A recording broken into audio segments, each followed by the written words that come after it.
Não vão? Finalmente. Depois não querem que eu seja neurótica por tecnologia, né? Tudo bem? Desculpem o atraso, não dependeu da nossa vontade. Mas, para não perdermos mais tempo, vamos aqui começar a terceira noite da jornada, que traz um aluno nosso, o Daniel Borges da Silva, e ele é do Norte Shopping desde o início. Não é daqueles que migrou do Milor Fernandes para cá, ele veio desde o início aqui no Norte Shopping. Eu não conhecia o Daniel, mas eu sabia dele lá no Milor Fernandes, eu até comentei com ele. Eu, não, tem um aluno assim, Bem, assim para apresentá-lo, dizer que ele é professor particular de filosofia e afins, já fez várias palestras, conferências pelo Dr. Jobim, Barra Axi, Rebouças, Gama Filho, né, a Universidade Cândido Mendes. Quer dizer, e também tem ocupações de cunho extra-acadêmico, como atividades relativas a marketing, informática, propaganda, publicidade, negociação, indústria farmacêutica. É pós-graduado em filosofia pela Gama Filho, concluiu em 2011, e ele pretende cursar filosofia pela PUC ainda este ano, fazendo licenciatura plena em letras, e é tecnólogo em propaganda e marketing pela Estácio de Sá, concluiu em 2007, e ainda tem curso de graduação em Direito, incompleto.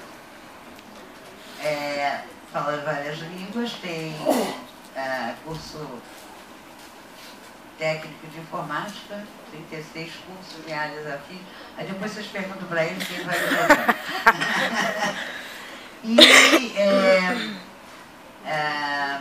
tem algumas características bem personológicas, porque ele inventou de um método de estudo singular chamado mapa mental. Ele é engendrador de um módulo único de criação de aulas conceituais, é especialista em N pensadores na área da filosofia, como Lucrece, Hume, Spinoza, Nietzsche, Deleuze, Foucault, Derrida, Heidegger, Bergson, Proust, Beckett, Francis Bacon, Paul Klee, Einstein e vai por aí. É pesquisador em áreas como física quântica, neurociência, teoria do caos, termodinâmica, topologia, robótica, nanotecnologia,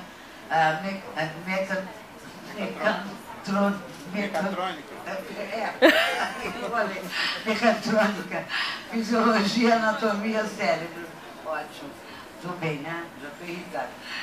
E adepto de aulas magistrais que nós vamos ter agora.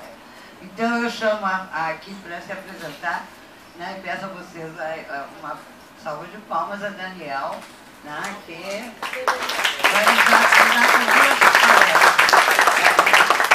Obrigada, Daniel, antecipadamente pela tua generosidade.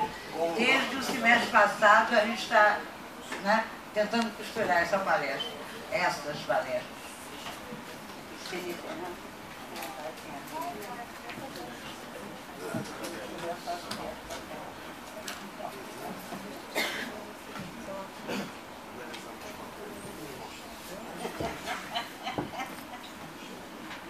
Bom, pessoal, vamos começar aqui. Para justificar todo esse currículo, eu precisaria talvez estar com o computador aqui, um notebook, para tentar acompanhar essas informações, mas eu sou um cara pobre. Aliás, o Deleuze fala que todo pensador tem que ser pobre, porque se eu não for pobre, por exemplo, se dinheiro justificasse a arte, provavelmente o Ike Batista seria o novo Paul Klee, pode ir, não, então quer dizer que dinheiro não tem justificativa para a arte. Eu queria dizer o seguinte, antes de começar. Estou acostumado com o microfone. Se quiser, depois de tanto esforço para botar o microfone. Talvez, consegue me ouvir? Sim? Não. Fica um pouco baixo. Me sinto global. De vez em quando faz bem. No dia todo. É o seguinte. Primeiro tem que justificar o título da palestra. Muitos se assustaram. O título está assim, Thomas Pynchon, ó, Pynchon, não é Pinton, Pincon, vocês estão fazendo letras em inglês aí? Pynchon, Thomas Pynchon, olha a pronúncia. A literatura da entropia paranoico-expressiva em amálgama. Oi? Muitos falaram oi, simples assim. Quem fez isso? Entropia é um conceito simples da termodinâmica, a segunda lei da termodinâmica. O que foi a termodinâmica? A grande questão do século XVI, eu diria que foi a matemática e a física. Nós temos o Galileu, o método indutivo. Do século XVII, eu diria que foi a vida. Do século XVIII, eu diria que foi a psicologia. Do século XIX foi a termodinâmica, que gerou a Revolução Industrial. O que é termodinâmica? A máquina a vapor substitui os objetos mecânicos. O mundo era governado pela técnica de um relógio. E simplesmente o calor, nas equações de Boltzmann, Ludwig Boltzmann, e também quem inventou o termo entropia foi um físico chamado Rudolf Clausius. É Clausius. Entenderam? Clausius. Com S. Não é com D, não.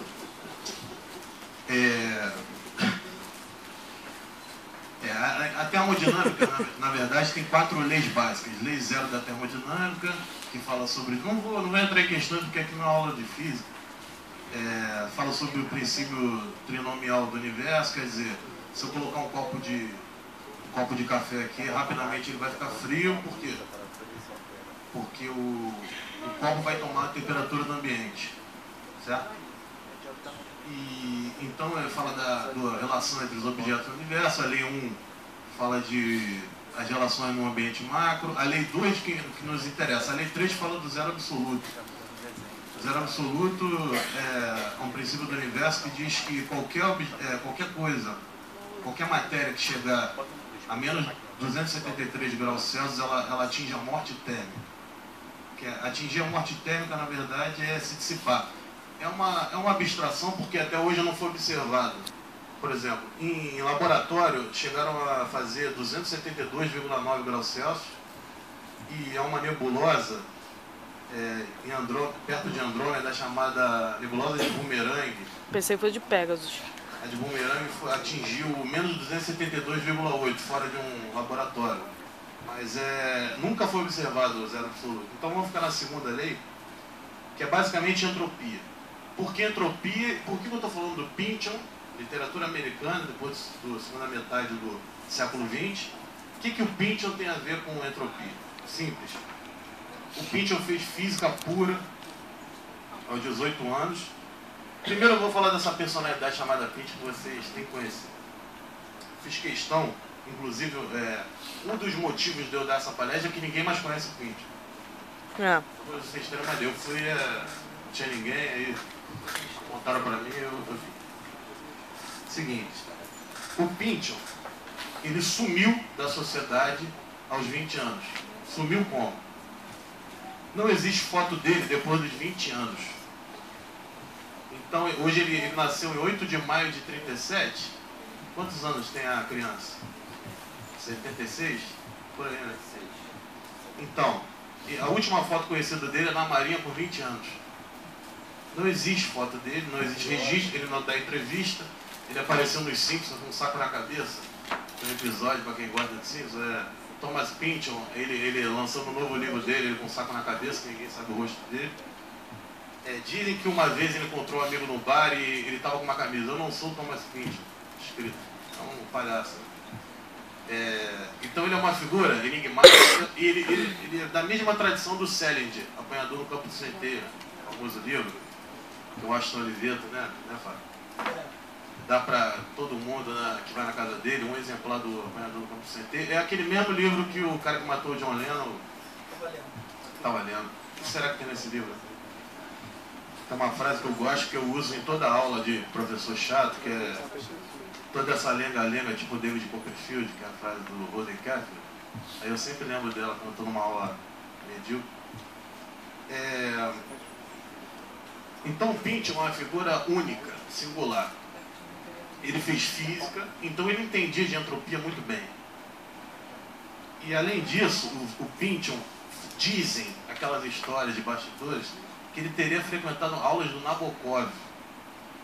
Nabokov Vladimir Nabokov é um russo que radicado nos Estados Unidos, que ele dava palestras de magistrar nos Estados Unidos.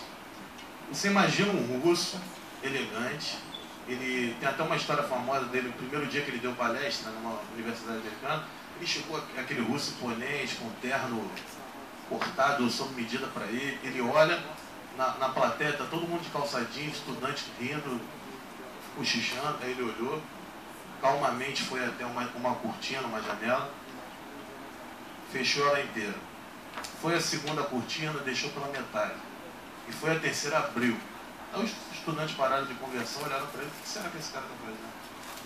Ele vira e diz, a primeira cortina é Dostoiévski, a segunda cortina é Tolstói e a terceira cortina é Chekhov.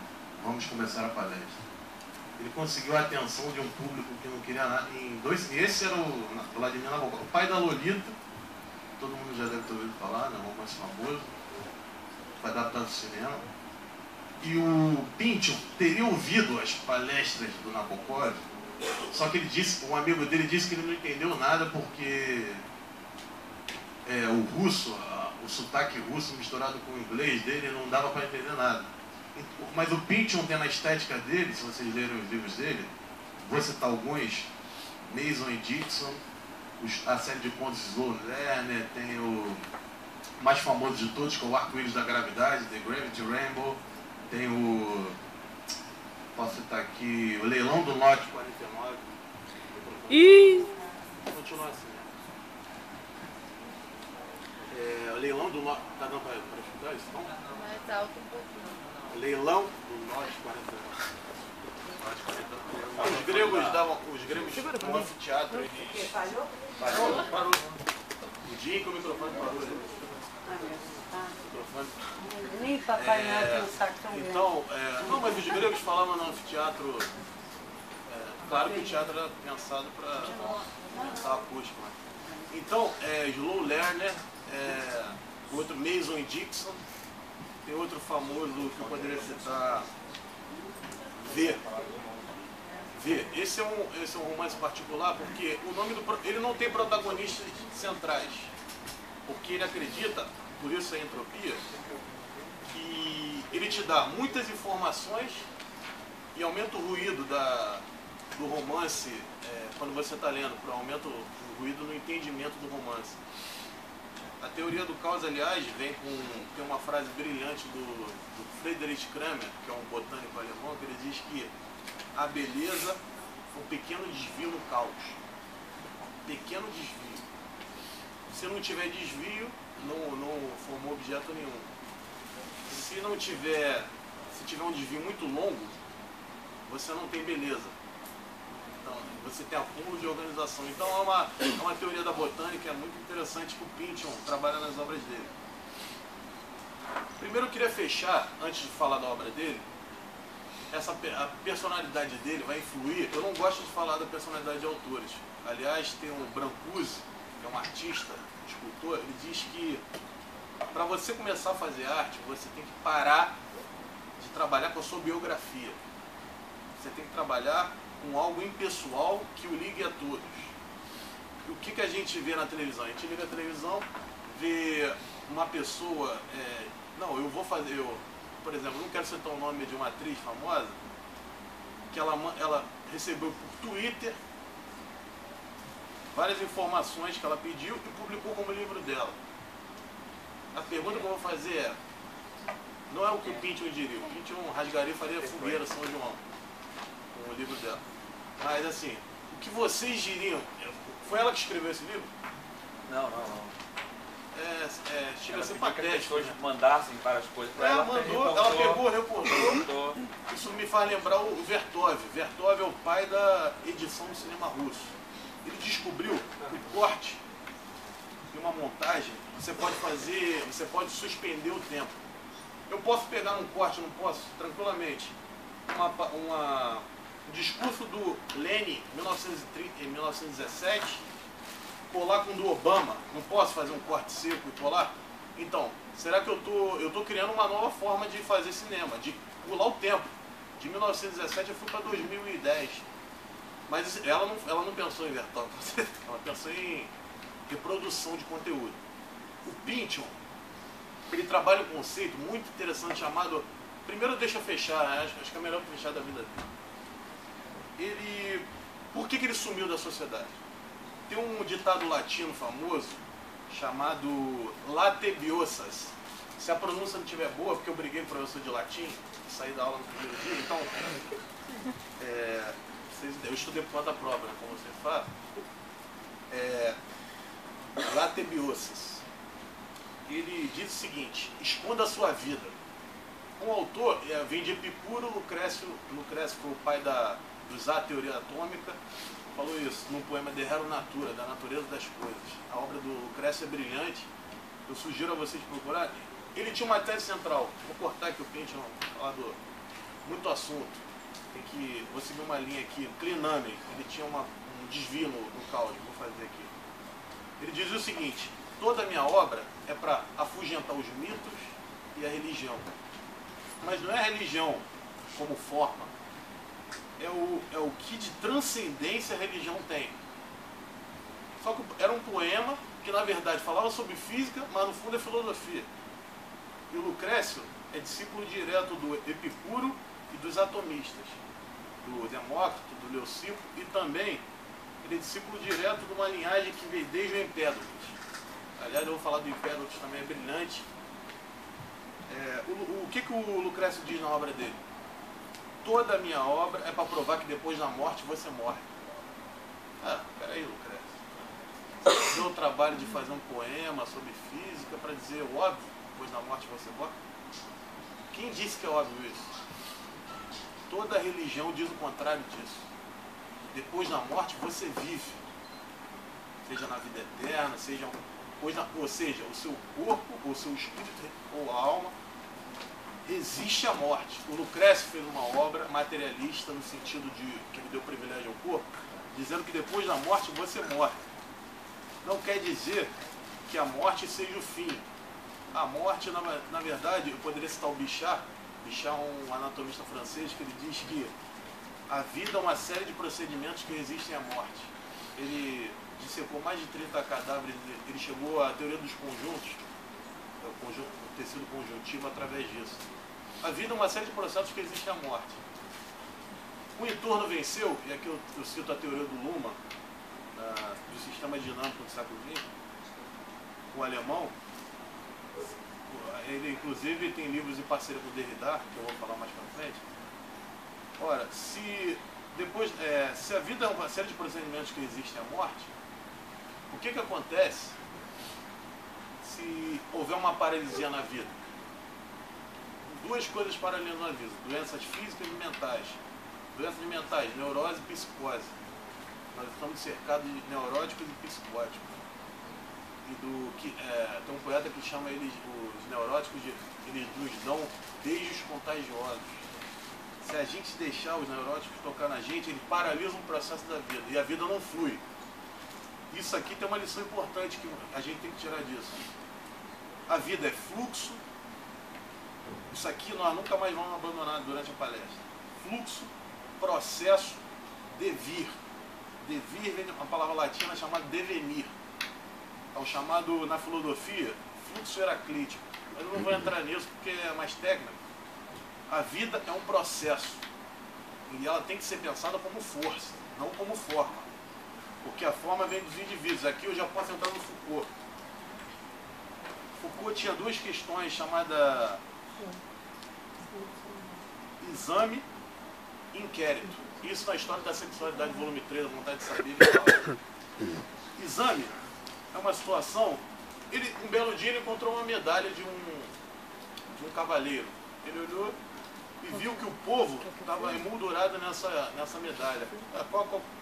Qual a diferença que isso tem para hoje em dia? Antigamente, os personagens históricos eram reis, sacerdotes, príncipes. O povo era considerado a ralé. povo nunca teve na história principal. Então Foucault percebeu que a partir de certos acontecimentos o povo passa a emergir e fazer parte do que ele chamou de exame. O que é exame? É criação de individualidade. Você vai no cartório hoje, todo mundo tem um nome, todo mundo tem uma conta, um site, todo mundo é alguém. E ser alguém é ser um indivíduo. E o indivíduo é uma forma. Engraçado que logo depois desse exame que o Foucault faz, ele faz uma crítica violenta às ciências psi. Quais são as ciências psi? Psicanálise, psicologia, psiquiatria. Elas só trabalham a mesma coisa.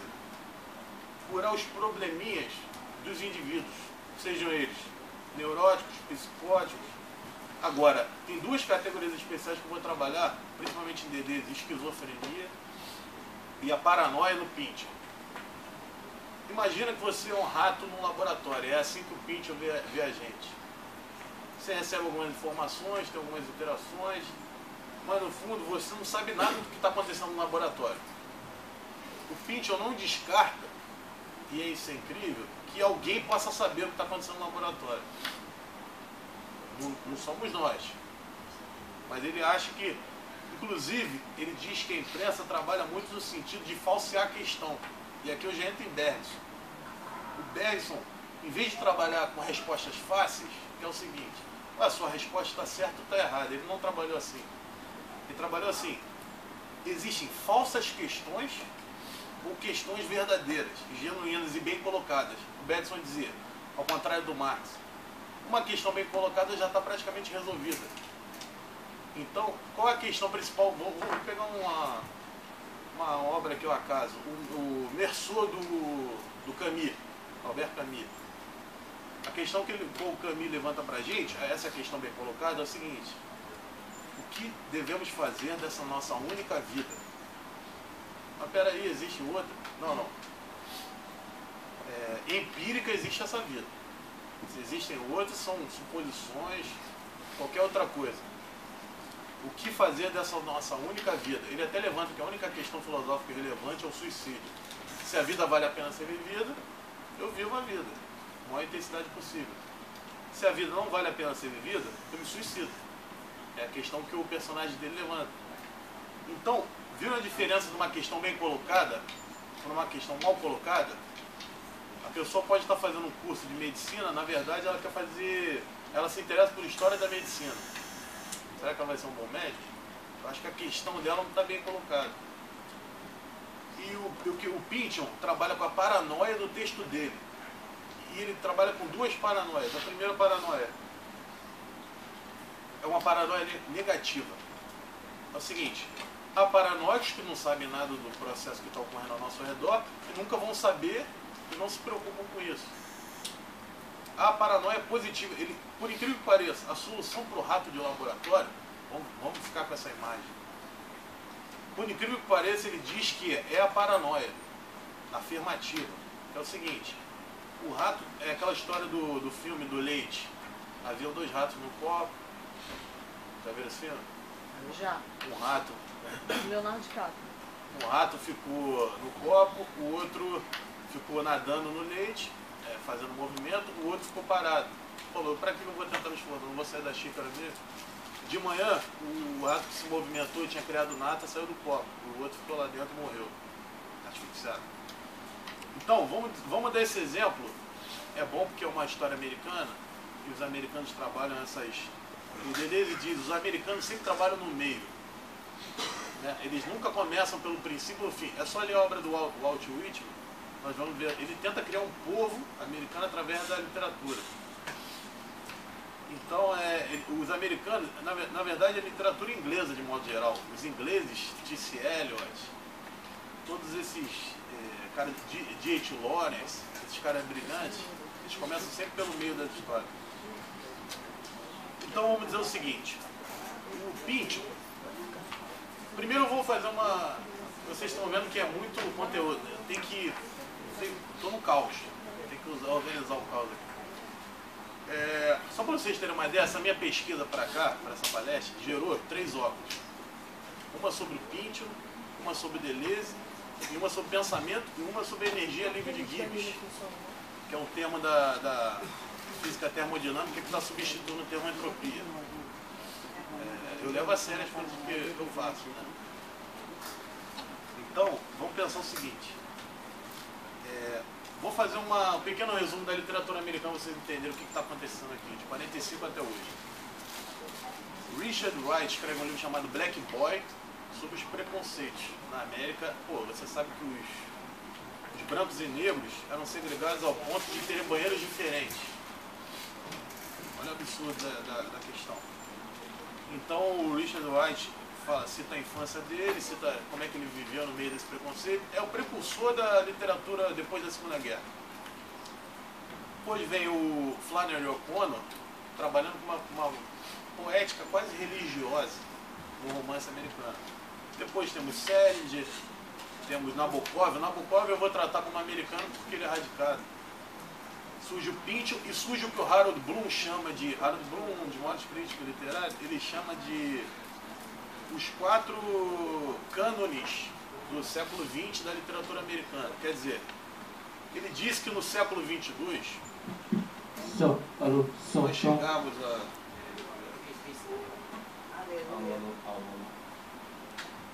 Se nós chegarmos ao século XXII, né? Ele disse que quando algum historiador quiser pesquisar o que aconteceu na segunda metade do século XX, vamos ver a literatura americana, ele disse que 4 nomes vão estar lá com certeza. Primeiro nome, Philip Roth. Ele tem complexo de Portnoy, é considerado pela elite intelectual. Aqueles que leram 10 livros e falam que leram 100. Tem a prateleira de livro invisível, já viu? Cheio de cartolina colada. Eles dizem que o Philip Roth é o maior escritor do mundo. Escritor americano. Mais ou menos. Mais ou menos. Tem um outro que eu poderia citar chamado Cormac McCarthy. Ele disse que vai ser o segundo.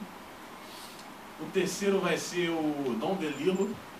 Isso eu estou falando todos os livros. E o quarto, quem é o quarto? É o velho Thomas Pynchon. Só que ele disse sobre o Thomas Pynchon. O Thomas Pynchon é o menos conhecido e menos lido dos outros 4. Claro que eu sou amante da complexidade, estudo teoria do caos. Claro que eu fui ler o Pynchon. É isso que me interessa. Quanto mais difícil, melhor. Se todo mundo pensasse assim, já que a gente está aí, então.